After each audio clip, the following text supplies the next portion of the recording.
Bueno, bueno, en primer lugar agradecer a la Clínica Pasteur la oportunidad de presentar en esta ocasión. Lo que voy a comentar hoy es sobre un pequeño estudio que realizamos en mi hospital, donde me estoy formando, digamos, sobre la efectividad y seguridad del implante Chen 45. Lo interesante de este estudio, digamos, es que este implante sí que se ha visto, hay bastante evidencia de su efectividad a 1 año, 3 años, pero hay muy poco publicado a 5 años. Bueno, ¿qué es el Chen 45? Está catalogado dentro de los MICS y en particular dentro del grupo, del subgrupo de los MICS llamado MIPS, que es Minimally Invasive Bleb Surgery. Son aquellos MICS que son capaces de formar ampolla dentro de su mecanismo de acción. ¿Ah? Y uno de los principales exponentes es el GEL, el Chen Gel Stent, que es actualmente de AVI, y también está el Pressure Flow. ¿Qué es el Chen 45? Es un tubo de colágeno de 6 milímetros de largo con 150 micras de grosor, y tiene un lumen de 45 micras. De ahí su nombre, Chen 45. ¿Cuál es la forma más frecuente de implantarlo? Una de las características que tiene es que se implanta con un acceso ab interno, es decir, desde dentro de la cámara anterior, generando una comunicación entre la cámara anterior y el espacio subconjuntival. Esta implantación puede ser asociada o no a cirugía de catarata, por ejemplo, con una facomulsificación más implante de lente intraocular y luego realizar el procedimiento, o como procedimiento exclusivo. También se puede implantar como procedimiento exclusivo en pacientes con cristalino o pseudofáquicos. Se implanta a través del ángulo iridocorneal, a través de la esclera, y el extremo distal del tubo queda en el espacio subconjuntival. ¿Cuál es la implantación ideal del dispositivo? Es seguir la regla 1, 2, 3, que 1 milímetro del tubo quede en la cámara anterior, 2 milímetros dentro del túnel escleral y 3 milímetros bajo la conjuntiva. Aquí habíamos preparado un pequeño video, a ver si es que se puede ver. Aquí. ¿Se ve el video? Sí. Sí. Aquí, esta es la técnica más frecuente de implantación, que es en primer lugar inyectar mitomicina subconjuntival, donde se va a formar la ampolla. Luego pues, realizamos una paracentesis, colocamos viscoelástico en la cámara anterior para hacernos un poco de espacio, y aquí hace una incisión principal, y aquí está marcando tiñendo, digamos, el Chen para que sea más fácil luego visualizarlo bajo la conjuntiva. A través de la incisión principal, con el inyector y bajo visión gonioscópica intraoperatoria, se puede visualizar mejor las estructuras del ángulo para lograr implantarlo. Y aquí no se logra ver muy bien, pero se logra ver la punta del inyector a 3 milímetros del limbo, y una vez que ya se ve la punta del inyector, se inyecta el dispositivo. Retira el inyector, lo vamos a comprobar bajo gonioscopía. No se logra ver el dispositivo, pero ahí podemos confirmar que está adecuadamente posicionado en la cámara anterior. Posteriormente, tenemos que confirmar que esté libre, que no esté adheriva a la teno ni que el dispositivo se pueda mover libremente. Aquí vuelve a inyectar mitomicina, pero la verdad que de rutina no se hace. Esa es la forma más frecuente de implantarlo. Posteriormente lavamos el viscoelástico en la cámara anterior, y una vez que realizamos el lavado del viscoelástico, habitualmente se puede observar cómo se va formando la ampolla. Otra alternativa para implantarlo es al revés, con un acceso AVE externo, es decir, desde la conjuntiva, atravesando la esclera y colocándolo en cámara anterior. Pero la verdad es que, por ejemplo, en mi hospital, el 99% de las veces se coloca de manera de AVE interno, desde adentro. En este caso lo inyecta y comprueba que esté móvil, y posteriormente inyecta mitomicina. No, ahí la mitomicina. Esas son las dos formas principales. Bueno, al día siguiente, en el posoperatorio, evaluamos al paciente en la lámpara hendidura y podemos visualizar aquí a mano izquierda cómo se observa el dispositivo, el extremo proximal en la cámara anterior, y también podemos observar bajo la conjuntiva el extremo distal. No, de rutina no lo realizamos, digamos, pero en caso de que no se observe la cámara anterior, podemos con gonioscopía confirmar que el dispositivo está adecuadamente posicionado. La, la verdad es que a qué altura del ángulo colocarlo está descrito que pudiese ser entre la malla trabecular y la línea de Schalbe, o entre la malla trabecular e incluso el espolón, en caso de que uno quisiese que estuviese un poco más profundo. Podemos hacer el seguimiento de los pacientes, digamos, clínicamente, evaluando el aspecto de la ampolla, la lámpara hendidura, que eso es lo más habitual, pero, por ejemplo, también podríamos seguir las ampollas con OCT de segmento anterior. Estos son OCTs de los pacientes de mi hospital. Podemos ver ahí la ampolla subconjuntival. Aquí incluso podemos ver el dispositivo en la cámara anterior y parte de la ampolla. ¿Cuáles son las complicaciones reportadas? Habitualmente las complicaciones suelen ser, en caso de que se presenten, suelen ser transitorias y de carácter leve.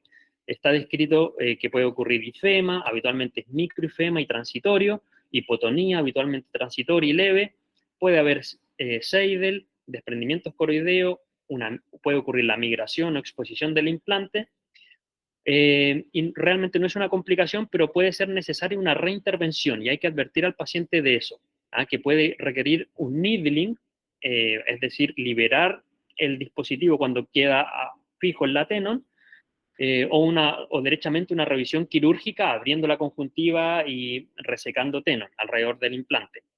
Y por supuesto la peor complicación, digamos, podría ser que se desarrolle una endoftalmitis, que nunca, digamos, hemos tenido un caso de este. El chen en cola de cerdo, o en cola de chancho. Esto es bastante frecuente de ver. Habitualmente puede ocurrir en el intraoperatorio que al inyectar el implante, este se curve. Ante una tenon muy rígida o fibrosada, este implante que es tan, digamos, laxo, pudiese curvarse. Pero si ocurre en el momento intraoperatorio, se puede resolver en el momento. Con un needling, pues se puede hacer con a una aguja o incluso una pequeña apertura de la conjuntiva y con una espátula, liberar el dispositivo del ateno. ¿Qué es lo que uno le puede exigir a este dispositivo? La verdad es que los estudios que hay a un año reportan, digamos, una reducción del apio en torno a un 20%. En este caso, el que traigo aquí es el más optimista y quien habla en torno a un 36% de disminución del apio a un año y una reducción de la medicación de 1.8 fármacos el primer año. Ahora, en marzo de este año presentamos en el Congreso de la Sociedad Española de Glaucoma nuestra experiencia a 5 años. ¿Qué fue el objetivo que nos planteamos? Fue evaluar la efectividad y la seguridad del implante Chen 45 a 5 años en pacientes con glaucoma crónico de ángulo abierto. ¿Y cómo lo hicimos? Llevamos a cabo un análisis retrospectivo de los implantes Chen 45 que llevaran más de 5 años implantados. Y nuestro objetivo primario fue determinar la PIO, la presión intraocular posoperatoria, al año, a los 3 y a los 5 años. Y como objetivo secundario, determinar el número medio de fármacos hipotensores, la necesidad de needling y la presentación de complicaciones. ¿Cuáles fueron nuestros resultados? Incluimos 38 pacientes. Tuvimos que excluir a 6 pacientes por falta de datos. Como es un estudio retrospectivo, tiene esas limitantes que muchas veces los pacientes no vienen a las revisiones o se cambian de hospital o de ciudad, o como a veces son pacientes mayores, fallecen. Entonces, 6 pacientes tuvimos que excluirlos porque no llegaron a los 5 años todas las revisiones. No hubo mayores diferencias por sexo. La edad media de los pacientes fue de 74 años y con un rango, el paciente más joven fue de 60 años y el mayor fue de 94 años. Respecto al tipo de glaucoma, el 81% eran pacientes con glaucoma primario de ángulo abierto, y el 18% eran pacientes con glaucoma pseudoexfoliativo. Sobre el tipo de cirugía, el 68% de ellas fueron asociadas, combinadas con facomulsificación más implante de lente intraocular, y el 31% la implantación del Chen exclusivamente. Bueno, ¿qué ocurrió con la PIO? Esta, digamos, es la diapositiva más importante. Eh, Tenemos aquí en el primer cuadro los valores prequirúrgicos, que en torno estaban a 19, 20 milímetros de mercurio en promedio, y vemos que al año ocurrió una reducción significativa de la presión intraocular con valores en torno a 15 milímetros de mercurio. A los 3 años se mantuvo estable los 15 milímetros de mercurio y a los 5 años también estaba estable en torno a los 15 milímetros de mercurio, pero vemos que hay una mayor dispersión de los datos. Puedo decir de que esta reducción que ocurrió de la PIO, al comparar los valores pre-cirugía con cada una de estas mediciones, al año, a los 3 y a los 5 años, en todo momento fue una reducción significativa. ¿Qué ocurrió con la cantidad media de fármacos con hipotensores que estaban los pacientes? En el preoperatorio estaban con 2.9 fármacos, casi 3 fármacos en promedio. Al año hubo una reducción significativa en torno a 1.2 fármacos, o sea, prácticamente logramos quitarles dos principios activos a los pacientes. A los 3 años hubo un ligero aumento de la necesidad de fármacos hipotensores a 1.5 y a los 5 años aumentó a 1.7. A pesar de este aumento, cuando comparamos cada uno de estos valores con los valores pre-cirugía, en cada uno de ellos ocurrió una reducción significativa de la necesidad de fármacos. Sobre la necesidad de needling, este fue necesario en torno al 16% de los pacientes. En la literatura está reportado en torno a un 10, un 30% de los pacientes requieren needling. En particular, aquí me gustaría mencionar que este fue necesario en la mitad de los pacientes, digamos, de este 15%, la mitad de esos pacientes, el needling se realizó al mes de la cirugía y en la otra mitad se realizó al año, en torno al año. Bueno, el siguiente paso que dimos fue el comparar nuestros pacientes de glaucoma primario de ángulo abierto versus el glaucoma pseudoexfoliativo, ver si es que habían diferencias. 81%, como había mencionado anteriormente, eran glaucomas primarios y el 18% glaucomas pseudoexfoliativos. El promedio de edad de estos dos grupos difería. Como está reportado en la literatura, los pacientes con glaucoma pseudoexfoliativo tienden a ser mayores y el grupo de glaucoma primario tenían en promedio 72 años y el grupo de glaucoma pseudoexfoliativo tenían en promedio 80 años. ¿Qué ocurrió con la PIO? Cuando vemos a mano izquierda el grupo de glaucoma primario, estos pacientes tenían en promedio 19 milímetros de mercurio de PIO previo a la cirugía, hubo una reducción en torno a 15.5 milímetros de mercurio y que se mantuvo estable en el tiempo. Y de hecho a los 5 años bajó de la línea de los 15 milímetros, a 14.8 milímetros de mercurio, siendo significativa esta reducción a los 5 años. Pero cuando evaluamos el grupo de los pacientes con glaucoma pseudoexfoliativo, no ocurrió esto. De hecho, partían con PIOs precirugía similares al otro grupo, ocurrió una reducción significativa al primer año con valores de en torno a 17 milímetros de mercurio, pero con cada año que iba pasando, la necesidad de fármacos iba siendo mayor. El aumento de la PIO iba siendo mayor, en el punto de que a los 5 años se alcanzaban valores de PIO iguales y ligeramente mayores a los valores pre-cirugía. O sea, a los 5 años volvíamos al estado basal, no habiendo diferencia, digamos, entre los valores pre-cirugía y a los 5 años. ¿Y qué ocurrió con la necesidad de fármacos hipotensores? Cuando vemos el grupo de glaucoma primario, estaban en promedio con 2.9 fármacos de tratamiento, al año estaban en promedio con un fármaco, o sea, derechamente les quitamos dos principios activos, que aumentó a 1.5 a los 3 años y a 1.6 a los 5 años. Pero siendo significativa la diferencia, la reducción de la cantidad de fármacos entre los valores prequirúrgicos y a los 5 años. Seguía siendo significativa la reducción de los fármacos. Pero esto no ocurrió en el grupo de glaucoma pseudoexfoliativo. Al principio empezaban con valores de de fármacos de 2,7 fármacos en promedio, que hubo una reducción inicial al primer año en torno a 2, casi que les logramos quitar un principio activo en promedio, pero con cada año que iba pasando la necesidad de fármacos iba siendo mayor, llegando al punto que a los 5 años ya volvíamos a valores pre-cirugía. Como complicaciones, la verdad es que no reportamos, simplemente hubo 2 casos de microifemas autolimitados a la primera semana. Hubo un caso que hubo que recolocar el tubo porque se había desplazado ligeramente más hacia el espacio subconjuntival y no se veía casi en la cámara anterior, que requirió la reintervención, pero que luego funcionó perfectamente el dispositivo, y como había mencionado anteriormente, el needling fue necesario en el 16% de los pacientes. Para finalizar, a modo de conclusión, puedo decir de que el dispositivo Chen 45 ha conseguido a 5 años una reducción significativa de la presión intraocular, también generado una reducción de la necesidad de fármacos hipotensores, pero esto ha ocurrido en el grupo de pacientes con glaucoma primario de ángulo abierto, y no así en el grupo de pacientes con glaucoma pseudoexfoliativo. Y dada la tasa de complicaciones baja, podemos decir que en nuestro caso ha presentado un adecuado perfil de seguridad. Eso, muchas gracias. Bueno, excelente presentación. Y te voy a hacer una pregunta. La mayoría de los pacientes que analizaron eran operados de catarata. ¿Hay alguna diferencia entre los operados de catarata y los no operados?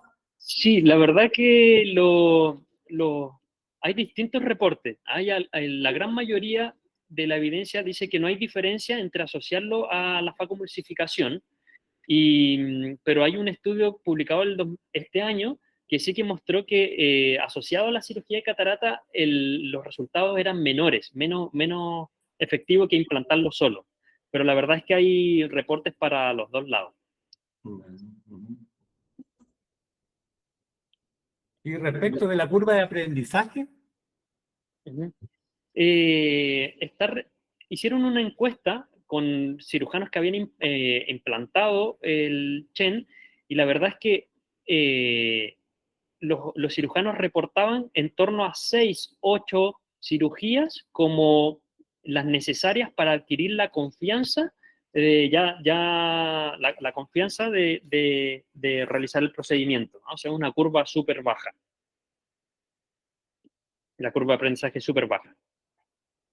Mario, te quería felicitarte porque es muy, muy importante el número de casos y el seguimiento, 5 años, porque en general todos estos trabajos empezaron por ahí por el 2015, 16, 17, sí. y las mayores publicaciones llegan hasta por ahí por el 18, 19, después como que se ha desentusiasmado un poco, por lo menos las publicaciones a partir de esa época. Entonces, la pregunta...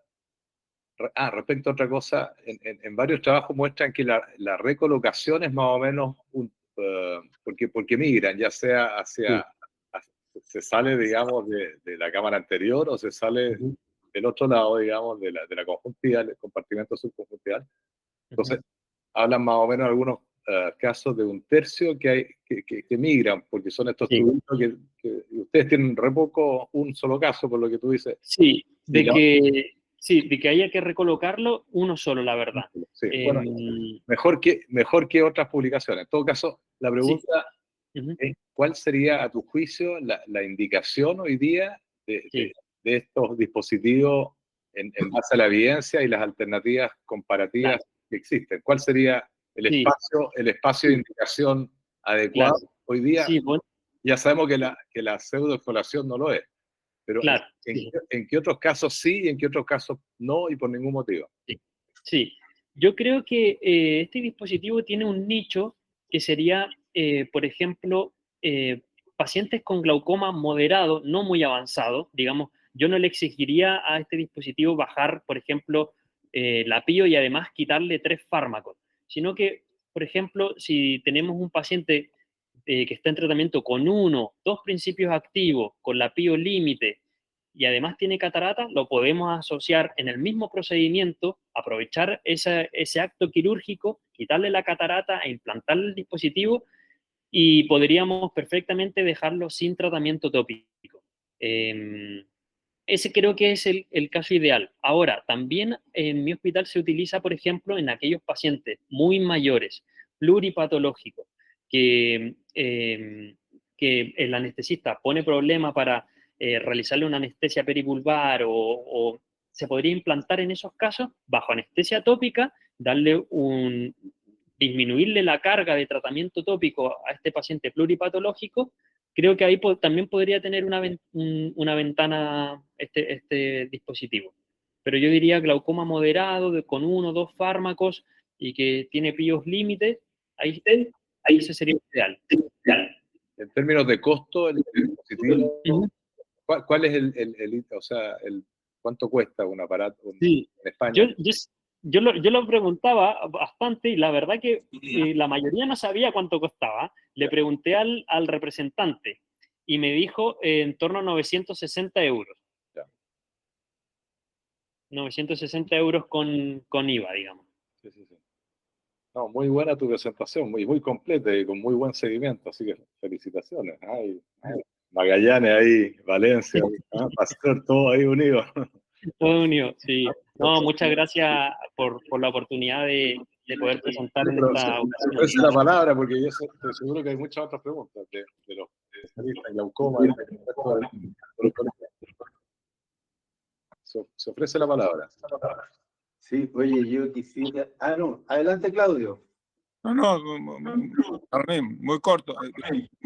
Felicitaciones, Mario. Muy buena presentación.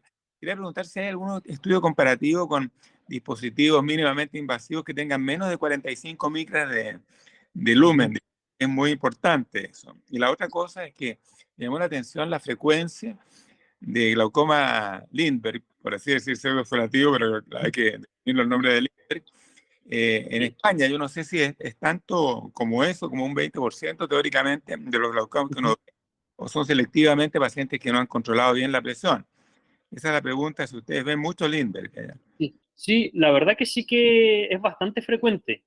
Es bastante frecuente. Se ve, digamos, en cada consulta de glaucoma, yo diría, si tienen 20, 25 pacientes cada consulta, 3, 4 por lo menos uno evidencia que tiene una pseudofiliación evidente. Sí que se ve. Y respecto a la comparación con los otros mix, sí que hay varios estudios. El Chen ha reportado reducciones de PIO un poco más altas, que por ejemplo que el iStent, quizás que el Express no, pero sí que los reportes iniciales hablaban de reducción de la PIO en torno a un 35%, pero se ha visto, por ejemplo, el estudio más amplio, que es de ahora del 2024, como con 600 pacientes multicéntricos, en torno a 25 milímetros de mercurio, es lo que uno podría esperar que reduzca este dispositivo, más o menos.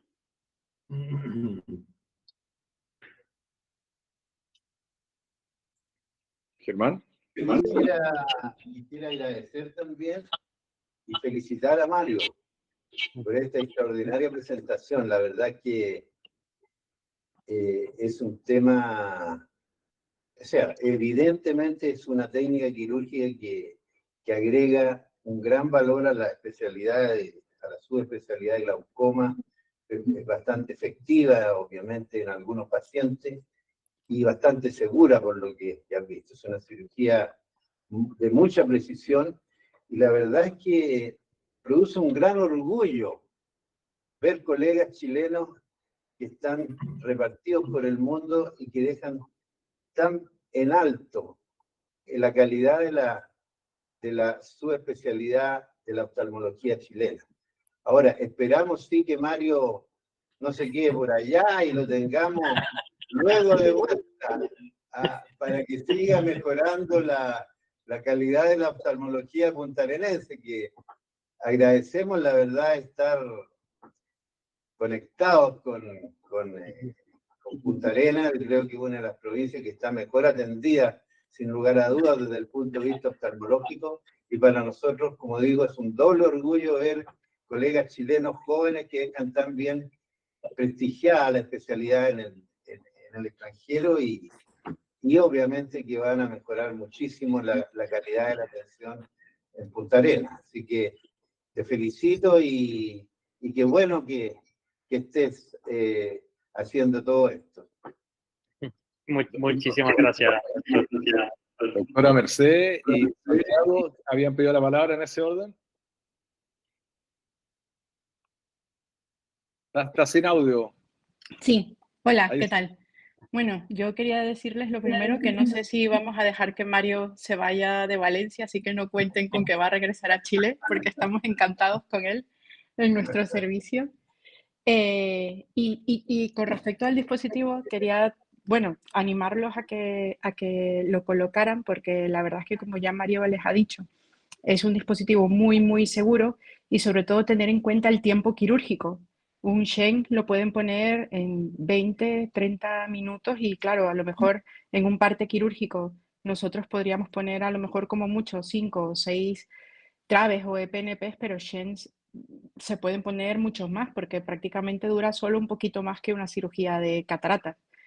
Y sobre todo que mientras más mayor es el paciente, ¿no? por el tema de las características inflamatorias y al tener unas tenons mucho menos delgadas, funciona mucho mejor mientras más mayor es el paciente, ¿no? El paciente ideal tal vez es uno de 70 años que a lo mejor esté con 3 fármacos, pero con una PIO de 16, 15, ¿no? No quiere decir que no lo puedan poner en pacientes menores de 70 años, que por supuesto también, ¿no? Pero ahora existe, tenemos aquí en España a nuestra disposición el Shen 63, que tiene el mismo diámetro externo, pero el lumen interno es un poco mayor y ese Shen ha venido para ocupar ese espacio que no nos cubría el Shen 45, ¿no? En pacientes a lo mejor jóvenes, en esos que crees que a lo mejor vas a reintervenir, que ya tienen otra cirugía de glaucoma, porque obtienes mayores bajadas de la presión intraocular e inclusive se pueden poner en pacientes con glaucoma no controlados. Y nada, animarlos a que coloquen el implante porque a nosotros en el servicio, a pesar de que lo ponemos desde hace muchos años, nos costó dar el paso porque nos iba bien con las EPNPs, con las traves, con las Express y era como algo muy nuevo y ahora la verdad es que estamos encantados. Nuestros residentes prácticamente todos luego ponen Shens y bueno, Mario es una joya que tenemos en el servicio que ha hecho este estudio, él ya ha puesto ya un montón de Shens y bueno, no tengo yo tan claro que lo vayamos a dejar regresarse a Chile, ¿eh? Hasta luego. Gracias, doctora Mayor.